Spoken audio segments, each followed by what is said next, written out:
gym কৰি আছে কিন্তু পেটৰ চৰ্বি নকমেই এইটো তুমি অকলে নহয় 10 জনৰ ভিতৰত 7 জনে এইটো সমস্যাত ভুগে আজিৰ ভিডিঅটো শেষলৈকে চোৱা কিয়নো আজি মই সত্যটো কম যেটো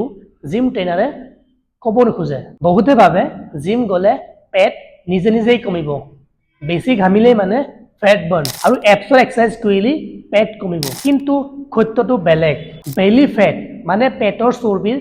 স্পেসিফিক এক্সাৰসাইজে এৰি নাযায় জিমত তুমি 300-400 ক্যালোৰি বাৰ্ন কৰিছা কিন্তু ঘৰত আহি যদি বেছিকৈ ভাত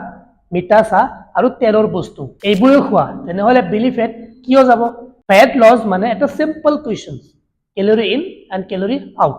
মই ভাতক বেয়া বুলি নকওঁ ভাত আমাৰ কালচাৰ কিন্তু সমস্যা হল 2-3 বাটি ভাত পাচলি নাই প্ৰটিন নাই এইটো ফেট লছ নহয় ফেট গেইন মই আপোনাক সিম্পল ফৰ্মুলা এটা দিম এক বাটি ভাত লগতে কণী ডালি শাক-পাচলি অলপ চিকেন লব পাৰে কাৰ্ডিও প্লাস স্ট্ৰেংথ ট্ৰেইনিং এইটো কম্বো লাগিবই মোটিভেশন এদিন থাকে ডিসিপ্লিন খদাই লাগে মন নকৰিলেও জিম যোৱা ভাত কম কৰা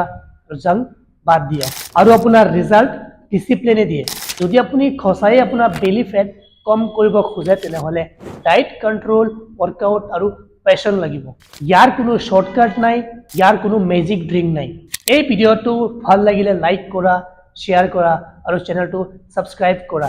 কাৰণ ইয়াত মই ফেক নহয় ৰিয়েল ফিটনেস শিকাও